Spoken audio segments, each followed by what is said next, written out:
नमस्कार मंडळी, आज डब्यासाठी बनवली आहे दोडक्याची भाजी।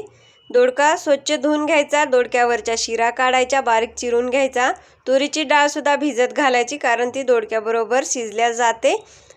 तर आता मी दोडका चिरून साईडला ठेवला। कढई घेतली, गरम झाल्यानंतर तेल घातलं, जिरे मोहरी कढीपत्त्याची फोडणी केली, लसूण घालायचा, कांदा घालायचा। छान असा मऊसर परतून झाल्यानंतर कांदा, त्यामध्ये टोमॅटो सुद्धा घालायचा। टोमॅटोही छान असा परतून घ्यायचा।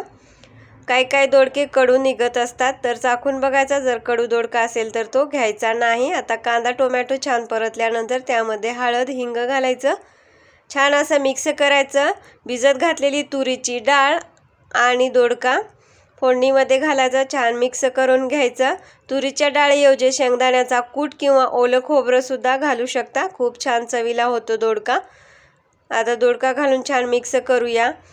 तर रेग्युलरच्या मसाल्यामध्ये लाल तिखट, चवीपुरतं मीठ घालायचं, छान मिक्स करायचं। आपली डाळ ऑलमोस्ट भिजलेली आहे, त्यामुळं दोडक्यालाही पाणी सुटतं, पाणी लागणार नाही आहे जास्त भाजी शिजायला। अगदी थोडंसं पाणी घालायचं आणि झाकून भाजी शिजवून घ्यायची। तुम्ही नक्की एकदा तूर डाळ घालून अशी दोडक्याची भाजी करून बघा, खूप छान चवीला लागते।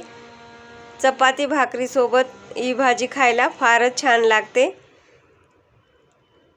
आता इथे झाकून ठेवून शिजून घ्यायची भाजी। चला तर मंडळी, मग चॅनलवर नवीन असाल तर चॅनलला पटापटा सबस्क्राईब करा, व्हिडिओ आवडल्यास लाईक करा। धन्यवाद। व्ह्यू भरपूर येतात पण सबस्क्रायबर वाढत नाहीत, नवीन यूट्यूबरला सपोर्ट करा।